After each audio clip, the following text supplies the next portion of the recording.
Matias versus Valenzuela, Goyas Valenzuela. And we had Tank Davis versus Lamont Roach. I didn't see this coming. I did not see it coming. I didn't know too much about Roach, but I knew he was a really good boxer. Footage on the raw footage that I saw of him boxing and getting ready for the fight, I I really believe that throughout that fight, if you look at the whole fight, from round 1 to 6, the only round that I clearly saw Tank Davis winning was the sixth round. But in the earlier rounds, like from 1 to 5, there wasn't a lot going on. But I think that if you base it on ring generalship and the way who was dictating the fight and who was more comfortable in fighting, I believe that Lamont Roach was the most comfortable fighter in that ring, and he looked very confident. And you could see it in his eyes that he had the eye of the tiger. Like even before the fight and before leading up to the fight, he was totally confident, 100% confident. There was something in his eyes that lets you know that he knows something about Tank Davis that a lot of fighters don't, because he was a sparring partner, and that's how competitive and close his fights were in the amateurs with Tank Davis, Lamont Roach. So I believe that Lamont Roach knew a lot about Tank Davis. He knew it, and they both knew a lot of each other. And I think Tank Davis was basically banking on the fact that he was coming up from a lower weight class, Lamont Roach, from 130 to 135, which is a champion at 130. So I feel like Tank Davis a lot in his career. He's been exploiting the fact that the fighters are weaker when they come up from a lower weight class to fight him. He makes sure that he has the advantage. But in this case, if you look at them in the ring, I feel like Lamont Roach was actually bigger than Tank Davis, and he looked more comfortable in the ring, and I think he frustrated Tank Davis a lot in the fight. And I totally believe that he should have won that fight. I think Lamont Roach should have definitely won that fight. And if you look at the way they were fighting and the strategy, I think after the sixth round, I would say the seventh round on, Lamont Roach won all those rounds. Clearly, it was a lot of back and forth, and there was one round where Tank Davis took a knee. He said that he had something in his eye because of his some grease from his hairdo that he had. I think he's crazy. I think Tank Davis is really he's mad ghetto, man. I'm from the hood and everything, but like he's just I don't know. I think that he did get hit before he went down. If you look at that round, anybody that saw the fight, if you look at that round when he took the knee, Tank Davis was getting hit with combinations by Lamont Roach. Um, I don't know if that's what caused him to take a knee, but he's saying that he couldn't see from his eyes because the grease was dripping down his eyes when he was fighting. Like if you're gonna have a big fight like that, you don't put grease on your head. That's something you don't do. Hey, how you doing? Hola, ¿cómo estás, hermano? Estoy hablando de la pelea de Tank Davis, la pelea de Subiel Matias. I'm talking about those two fights, and I feel like Tank underestimated him. Tank was definitely thinking that he was gonna run right through this guy, uh, Lamont Roach, and he thought based on the fact that he's been knocking everybody out, he was trying to do the same thing with Lamont Roach, and he knew that he had boxing skills, but I think he was banking on the fact that Lamont Roach was coming from a lower weight class. He was coming from a lower weight class. Milagro, hola, hola, ¿cómo está? Yeah, so he was banking on the fact that he was fighting from a lower weight class, and he thought he was gonna, knock him out, being that he was a smaller man. But if you really look at them in the ring, Lamont Roach actually looked bigger than Tank, and he wasn't really hurting Tank, and I think that really discouraged Tank Davis, and he got really frustrated with him. He started using his shoulder, to get out of the clinches, and I just feel like Tank Davis couldn't do what he normally did with other boxers, where he was able to knock them out. And I just think we see this guy's trainer Richard. Moving on to another topic now, we're going to talk about Super Matias. Richardson Hitchinson's trainer was talking on Mill City's channel, and they were asking him, "What do you think about Subriel Matias?" What he said, he called you out after the fight. He called out Richard Hitchinson, and he was like, I don't care what he says. I don't get involved with those antics. Like, like we beat, he's been beaten twice. Like, what he's been beaten twice. Like, so he's just all he does is come forward and he's one dimensional. So if he's one dimensional, then why don't you fight him? And why was Hitchinson avoiding a fight with Subriel Matias when Subriel Matias was the champion? He was saying that he didn't want to make the weight the weight clause. He didn't like the weight clause that they imposed on the fighters, and he said that he has to train really hard for somebody like Subriel Matias. He wants to be ready. So he was talking about, oh, I need to take one more fight and all kind of excuses. But now that he's the champion, this trainer's saying they asked him, does he still feel like that about the weight clause with the IBF? And he was saying, well, it all depends if it makes sense. Like we'll fight him if it makes sense. And he's saying that, oh, he doesn't feel like that anymore. Richardson Hitchinson doesn't feel like that about the weight clause anymore. Yeah, because right now he has excuses to avoid Subriel Matias because now he wants to fight champions that he can make more money with champions and fighters that are more known. And now he has the excuse that he's a champion. He don't need to fight Subriel Matias. But before he was champion, he was the number one contender. Richardson Hitchinson didn't even want to take advantage of his number one contender, position that he had to fight Subriel Matias in the IBF. So I feel like he's very disingenuous, and the trainer was very disingenuous for saying that. And I feel like they're very hypocritical because, like, they were asking him, Mill City was asking him, like, being that Richard Hitchinson is from Brooklyn and he's a champion, and Subriel Matias is Puerto Rican, and the Puerto Rican fan base will be big in New York. Don't you think that would be a big fight, being that Subriel Matias will have Puerto Rican fans coming, and Richardson Hitchinson will have a lot of people from Brooklyn, New York supporting him? And he was like, "Oh, I can't really tell. I can't really make anything of it. Like he's basically downplaying the fact that they could make money with that fight based on the fan bases, and specifically, I think Richard Hitchinson doesn't have a strong fan base in Brooklyn yet. He's not established yet. He's not that well known.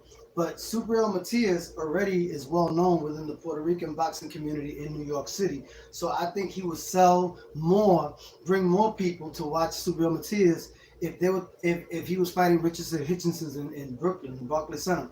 I think Subriel Matias has more of a fan base in spite of him not being a champion.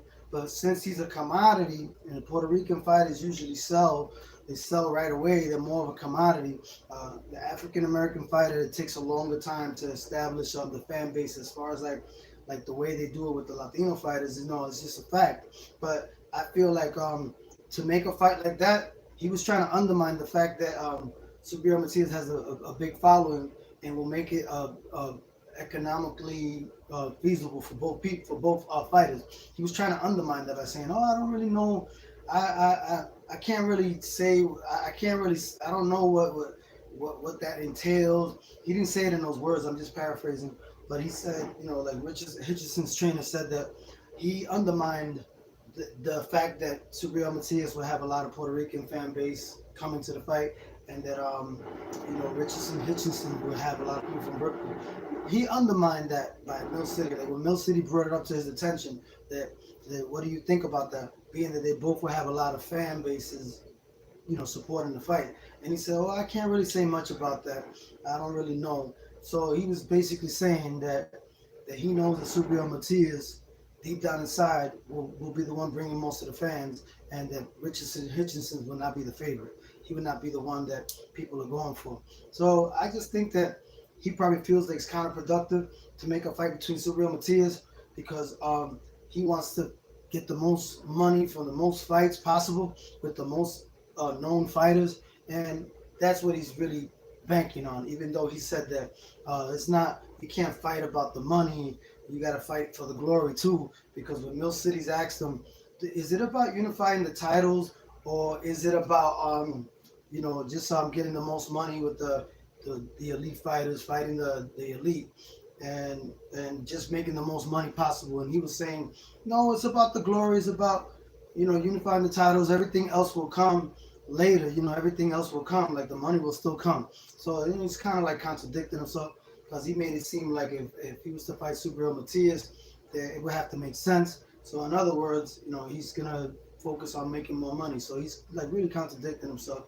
And I feel like Subriel Matias looked really good in this fight, and he fought Goyas Valenzuela in the fight, which was should have been stopped earlier because now the fighter Valenzuela took a lot of punishment in that fight, and the doctor checked his eyes like 3 times. He checked Goyas Valenzuela's eyes like 3 times, and his eyes were like completely shut. His right eye was completely shut, and I feel like that could possibly mess up his career, and he could have actually went blind in that fight because he was taking a lot of damage in that one eye. And I think Subriel Matias was holding back a little bit sometimes because he didn't want to like kill anybody because he has a body on his record, and I don't think that he wants another body on his record. But I just feel like he had a little bit too much respect for Goyas Valenzuela, and I feel like the least respect he has for somebody, he will be more relentless and more like heartless in a fight. I think maybe that's the reason, but I just feel like there was a lot of different things that probably went through his mind when he was hurting Valenzuela because he showed him a lot of respect. Like after winning each round against Valenzuela, Subriel Matias pulverizing him, he still gave him a handshake, to gesture like he has respect for him. But I'm like, when you're in the ring, you shouldn't have respect for anybody because they're out there to take your head off. And I feel like that fight, Subriel Matias could have really seriously, really injured him in a more severe way. So I feel like that they should have stopped the fight earlier. But he got the knockout in the 8th round. He finally knocked them down and knocked them out. They counted them out. But I feel like that he did a really good job in letting people know that he's back. Okay. What's up, my people? What's up, my people? Okay. What's going on, my people? Thanks for tuning in. Subscribe to Tony Also Knows Boxing. Subscribe to Tony Also Knows Boxing. I'm talking about the fight from last night. Tank Davis versus Lamont Roach, controversial draw. And I'm also talking about the Subriel Matias versus Goyas Valenzuela in Puerto Rico. Yes, I was talking about that. So if that's what you wanted to know what I was talking about. So yeah, subscribe to Tony Also Knows Boxing. Subscribe to Tony Also Knows Boxing. So Goyas Valenzuela went the distance with all the fighters that have defeated him. I know William Cepeda fought him. William Cepeda fought him and won by, I think, by unanimous decision when he went to 9-0 to a 9-0 record, and no fighter that he has fought has ever knocked him out. Well, he had 4 losses. Now he has 4 losses. He had 30 wins, 3 losses, and 17 KOs. Now he has 30 wins, 4 losses, and 17 KOs. And all the 4 fighters that beat Valenzuela didn't knock him out. So this is the first time that he's been knocked out. This is the first time that Goyas Valenzuela was knocked out. The first man to knock him out was Subriel Matias from Puerto Rico. So, that says a lot about Subriel Matias' power, and we have to take him serious when it comes to his boxing pedigree as far as like how he's won and how effectively he's knocked out opponents that haven't been knocked out before. Like Ergashev hasn't been knocked out before. He was undefeated. He was knocking everybody out. When he fought Subriel Matias, he lost.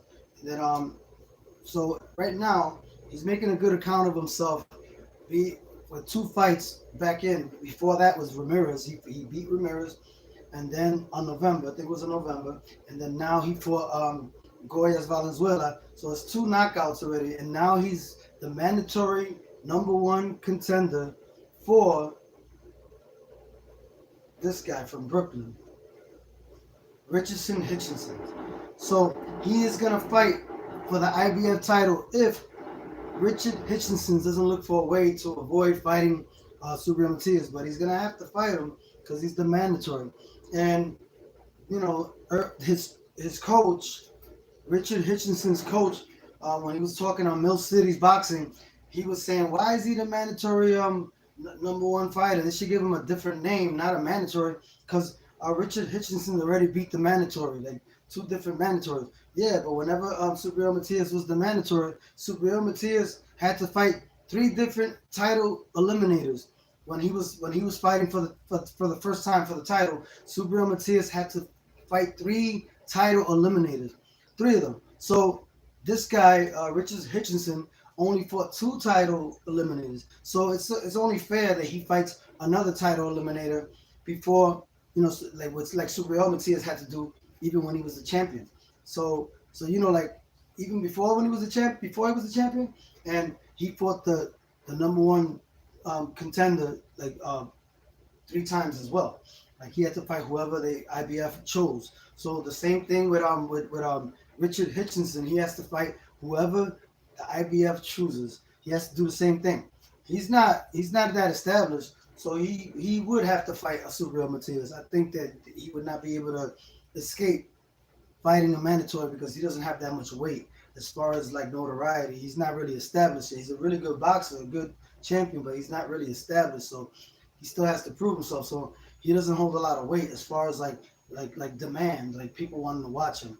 But he is a great fighter. But I think Super Matias has the goods. But I think he looked a little flat-footed when he was fighting Goya's Valenzuela. But I think he showed that he has footwork, foot movement when he wants to.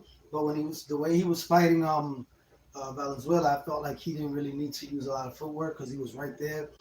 Even though Valenzuela has some good movement, upper body movement, but his head is always exposed. He don't have a lot of bobbing, weaving. So I think Subriel Matias was able to capitalize on that. But at the same time, I feel like his his uh his footwork wasn't that superb as far as like moving away from Subriel Matias. He was good. He was good at fighting at angles. Valenzuela. He's good at using the angles, and then Subriel Matias was still able to catch him, but he didn't have to use a lot of footwork on Valenzuela because Valenzuela wasn't giving him um, a reason to use footwork because he was right there.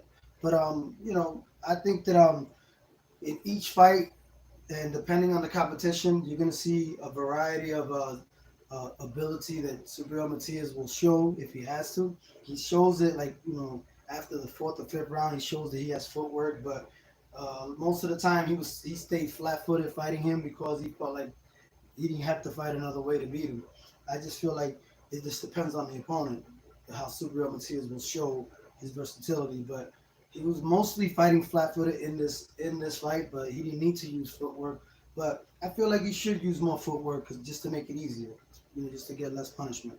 But I do believe he has to work on his defense, but he does block a lot of shots, but sometimes he gets hit a little bit too much. But it's a lot of times he doesn't too. So it all depends on who he's fighting. So I feel like Subriel Matias, if he was to fight Gary Antoine Russell, that would be an interesting fight because I like the way Gary Antoine Russell looked. He looks like he's really good with his legs. Like he has good footwork. I'm not saying he's like Mayweather, but he has power and he has speed and he has good footwork. He's athletic. Gary Antoine Russell. And if he was to fight Super Matias, that would be an interesting, intriguing fight. But I know that he struggled with Puello, and Puello, I think Puello outboxed him and outclassed him. And there's certain styles that he won't be able to deal with. I don't think that Gary Antoine Russell will be able to. If he had a rematch with Puello, or Alberto Puello, the Dominican champion, I think he would have problems with him because he has a great boxing pedigree. Though he's quick and he's very great with his legs, and he's good at throwing the jabs and fighting at angles. And I think that gives Gary Antoine Russell trouble. But maybe he learned from that fight. You never know. But the fight was a split decision, so it was a close fight. But I really had it Puello winning by a way wider margin in that fight when they fought. And there's a lot. He's the new 140 WBA 140 weight championship champion, and I feel it's good for boxing. He impressed me beating Valenzuela. Valenzuela, he beat Pitbull Cruz, and Pitbull Cruz has no special effects. He has a lot of power, and he fights going forward, and he doesn't use a lot of footwork. And I feel like he's an easy opponent to outbox because he's one dimensional. And I feel like Valenzuela did his thing with Pitbull Cruz, and I think that um, he made a good account of himself, and fighting Gary Antoine Russell, but I feel like Gary Antoine Russell really put it on him, like really did a lot of damage, to him. Like, but he still stood in there. He didn't get knocked out. But I didn't know who was going to win the fight based on each performance that both boxers had. Gary Antoine Russell against Puello. He got outclassed by Puello, Alberto Puello, the Dominican boxer, and I feel that Valenzuela looked really good against Pitbull Cruz and the people that he's fought in his recent fights as far as boxing ability. So I feel like that was a fight that I really didn't know who was gonna win, but I kind of had a feeling that Gary Antoine Russell was gonna bring his A game in this fight, but I didn't know. Um, I don't think that I never thought that Valenzuela was as good of a boxer as Alberto Puello. Alberto Puello, I think, is the best boxer at 140. I think, if you ask me. And Tank Davis, they gave the fight a draw between Tank Davis and Lamont Roach. And you know what I find interesting? That Lamont Roach, he has two draws in his record. He has a loss to Herring. I think he fought Shakur Stevenson, and he has a draw against Orlando Cruz from Puerto Rico. And Orlando Cruz is a former champion, and it just says a lot about like fighters like that have boxing ability like Orlando Cruz from Puerto Rico. I think that Tank Davis would have problems with anybody that has great footwork and great boxing ability with a good chin. He would have trouble with any kind of boxer that has great footwork, boxing ability, and great chin. I think he would have trouble with any boxer like that. I just feel like people are looking for a lot of excuses. Like even the trainer of Richard Hitchinson was saying that Tank Davis, the fight was competitive between him and Lamont Rose, and that he really they gave the right decision to both of them, a draw, because they was both competitive. I disagree. I don't know what fight he was watching, but from the seventh round on, all the rounds were dominated completely by Lamont Roach. And I feel like even in the beginning of the fight, like between 1 through 5, a lot wasn't really like clear on who really won those fights. But if you really look at it, Lamont Roach got the better of Tank Davis in a lot of those exchanges through the rounds 1 through 5. So it could be argued that he still won the fight by unanimous decision, and because I only see Tank Davis really like clearly winning the 6th round, clearly winning the 6th round. And I feel like if they would have given him the knockdown, yeah, he would have won by split decision. But at the same time, did he get hit by a punch, and did that cause him to go take a knee? He could have, because if you look at that round, Tank Davis did get hit a couple of times before he went down, and it could have been a combination of that, or that he couldn't really see because all the grease from his hair was rolling in his eyes. But I thought that was so hilarious when he took a knee, because he kind of looked retarded when he did that. No, nothing against people like that, but I'm saying like he just didn't look like he was in his right mind. Like, what would make him just spontaneous do something like that with his eye? He should have prepared, before the fight. Should not even have put grease in his eyes or nothing like this. He's just so ghetto, like what he did. But I feel like people are giving him excuses. Like Richardson's trainer is a fan of Tank Davis, and he was saying that Tank Davis, the corner should have told him like how far behind he was, how many rounds he needed to catch up.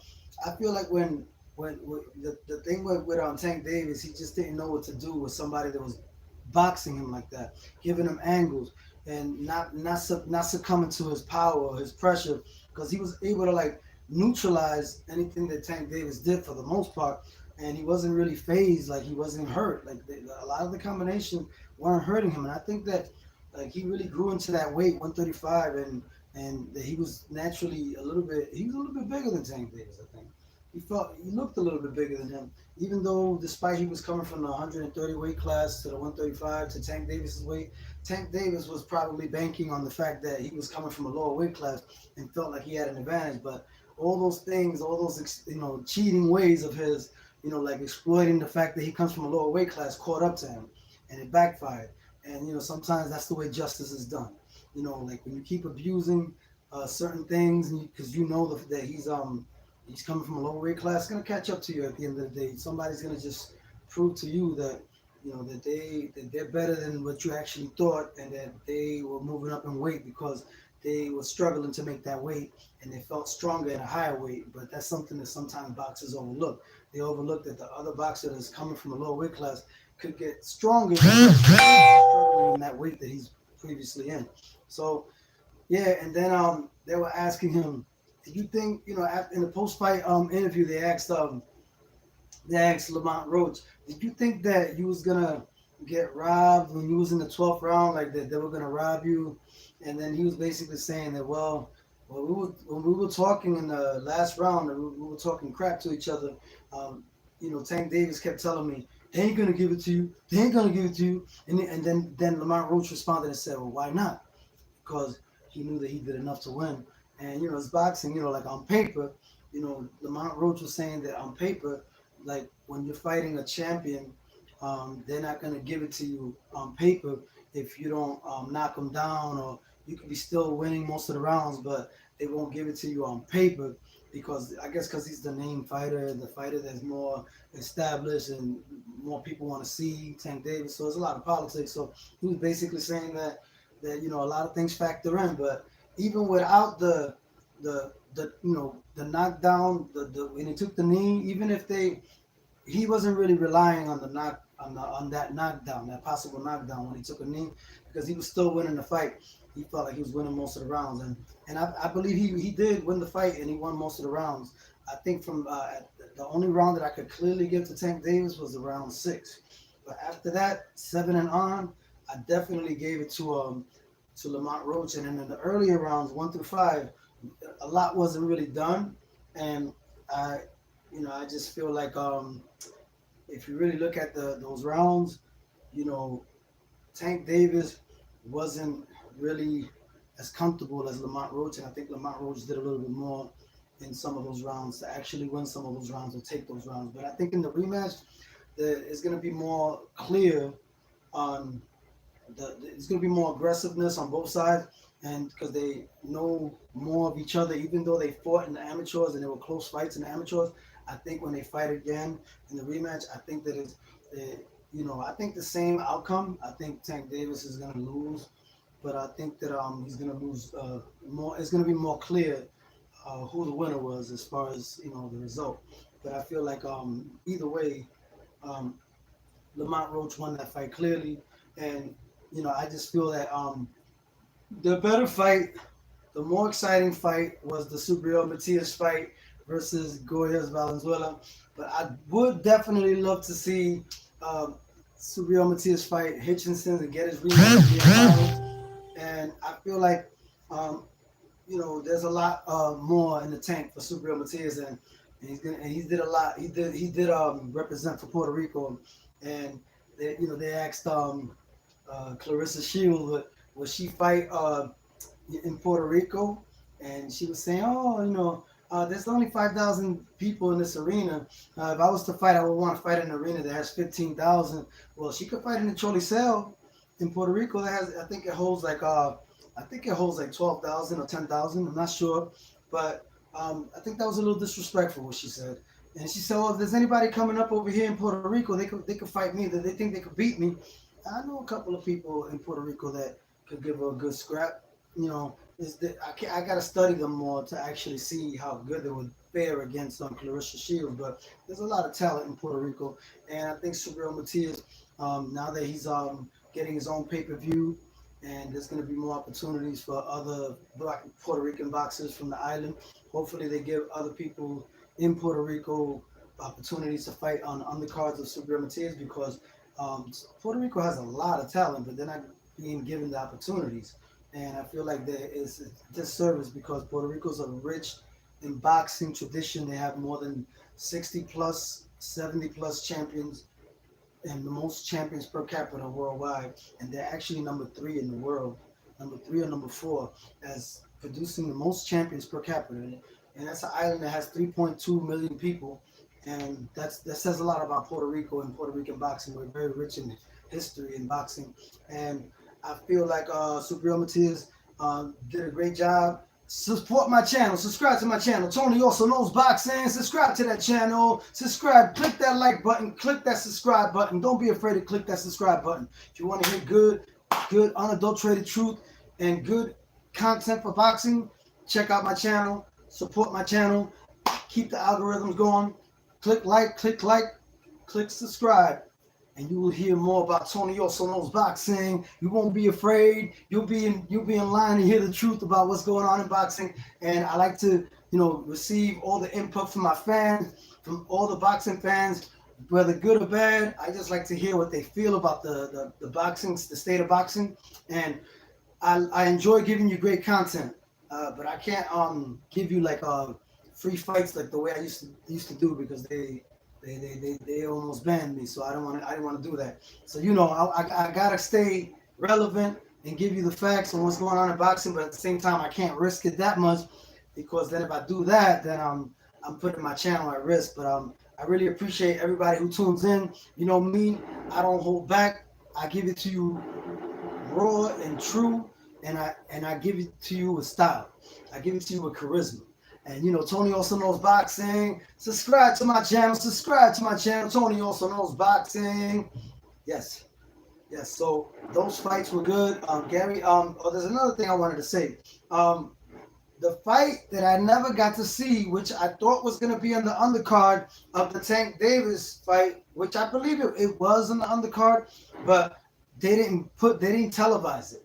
The fight with Gio La Roca Lopez. He's the truth. He's a Puerto Rican boxer who lives in Florida, and he's undefeated. He reminds me of Shakur Stevenson with power. And some people say he looks like Shakur Stevenson. I don't think so. I think that, everybody has their own opinion. But, yeah, he's 100% Puerto Rican. His name is Gio La Roca Lopez. He is no joke. He is trained by Reynoso, Canelo's trainer. And I feel like, he's been he has a good trainer, somebody that's popular, somebody that trains Saul Canelo Alvarez, which is a good thing, is a good look. But at the same time, the boxing pedigree that this boxer has, he should get a better boxing trainer that focuses more on boxing, because even though he's a boxer puncher, he has power, but he has a great boxing pedigree, boxing ability. He has great footwork, bobbing and weaving, angles, and he has power. He actually beat Abdullah Mason in the amateurs. His name is Gio La Roca Lopez.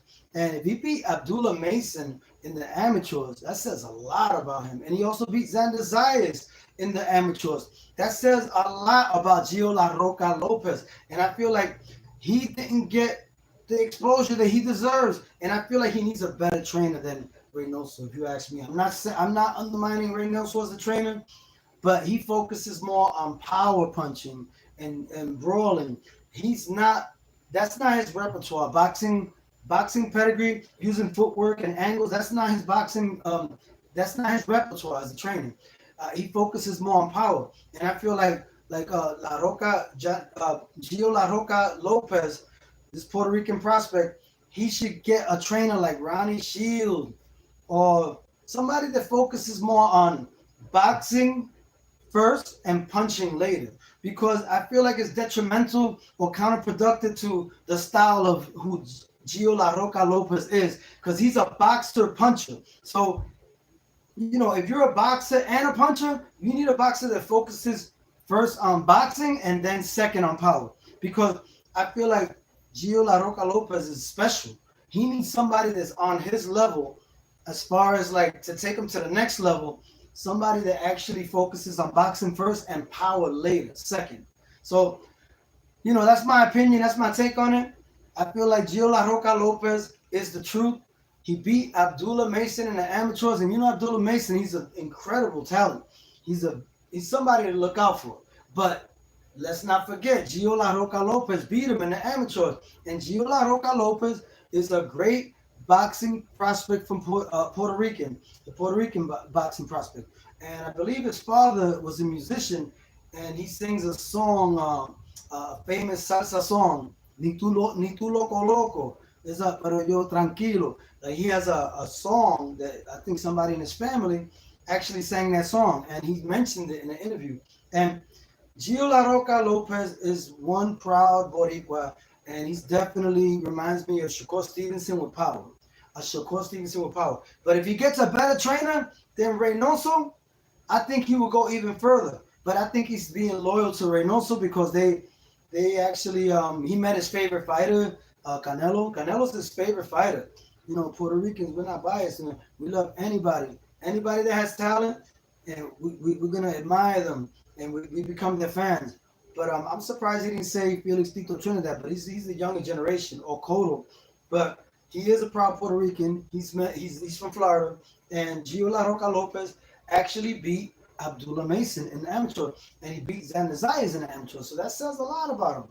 But for some reason, I don't know, they didn't show him on the undercard of Tank Davis, and he's the one that prepared Lamont Roach to defeat Tank Davis. He's the one that sparred with him in the fight, emulating Tank Davis' style. I don't know how much he knows how to emulate Tank Davis' style, but he has the power and the boxing ability to do it. So he probably was a contributing factor and an essential piece of the boxing sparring that Lamont Roach utilized to actually help him beat and get a draw with Tank Davis. But I believe Lamont Roach won that fight. They should have gave him the win because I think he made Tank Davis look a little amateurish, and he really frustrated him too. He made him miss a lot, and he landed a lot on him. After from the seventh round and on to the 12th, he landed a lot on Tank Davis. He actually outlanded Tank Davis. But I believe that Gio La Roca Lopez, who was sparring with Lamont Roach and training with him, helping him figure out just helping him with the Tank Davis style by emulating that style when they were sparring in the boxing in training before the Tank Davis fight. So Gio La Roca Lopez helped Lamont Roach actually beat Tank Davis with the sparring that he gave Lamont Roach to try to emulate Tank Davis' style. And he probably could emulate his style because he's a boxer and a puncher. And I feel like Gio La Roca Lopez, they should start talking about him and giving him his props because the guy is the truth and he needs to get more exposure because I think right now he's 17-0 with 11 KOs or 17-0 with 12 KOs. One of those records, but it's one of those records that he has. And Gio La Roca Lopez is the truth. You need to check him out. He is the truth. He beat Abdullah Mason in the amateurs. So let's not get that twisted. But yeah, Orlando Cruz actually gave Lamont Roach a draw. He's a former champion of Puerto Rico. Orlando Cruz. Like, this guy was a great boxer, puncher, but if you would have put him in the ring the same day that he fought Lamont Roach, if you would have put Tank Davis instead, he probably would have beat Tank Davis too because he's a great boxer. So I just truly believe now, based on what I saw, that Tank Davis is not as boxing savvy as I thought. I really think that Lamont Roach exposed him. He exposed him, even though despite Hitchison's trainer saying no, he didn't expose him. Like, it was just a competitive fight. The fight was judged the right way. They both got a draw. Nah, man, he's a Tank Davis fan. I feel, and when I truly believe that he struggles with boxers. Tank Davis struggles with boxers. He does. He would have lost to Orlando Cruz if they would have fought whenever Lamont Roach fought him. Instead of Lamont Roach fighting him, if Tank Davis would have fought him, Orlando Cruz would have defeated Tank Davis. I mean, he fought Pedraza. Pedraza was a good boxer, but he wasn't like Orlando Cruz, but he was a good boxer. So I give him the benefit of the doubt, Tank Davis, but I think he would struggle with Shakur Stevenson. Now that I saw that result between Lamont Roach and Tank Davis, I think Tank Davis was exposed, He can't deal with a boxer, boxer puncher. A boxer like Shakur Stevenson would give Tank Davis trouble. And I believe now, as long as you negate Tank Davis and you fight at an angle and you don't let him get the best of you, and you keep making a mess, and you take away the power from his punches by fighting at an angle, and the punches don't do that much damage. I think Tank Davis will lose to Shakur Stevenson. He will not be able to beat Shakur Stevenson. I think Shakur Stevenson. They asked him what do you think about the fight, and he said he's not gonna. He said I'm not gonna trash him. I'm not gonna crap on him. But they asked him who you think won the fight. He said Lamont Roach won the fight, and then he said that hey, he's willing to fight Lamont Roach if Tank Davis doesn't give him the rematch, and he's willing to fight Tank Davis whenever Tank Davis is ready. But he got Lamont Roach problems, so they can't fight until he gets the rematch with Lamont Roach. And I believe Lamont Roach will beat him in the rematch too. I believe he will. He may avoid that fight. But yes, Tony also knows boxing. Check out my channel. Check out my channel. Tony also knows boxing. Subscribe to my channel. Subscribe to my channel. Tony also knows boxing. Peace. Thanks for tuning in.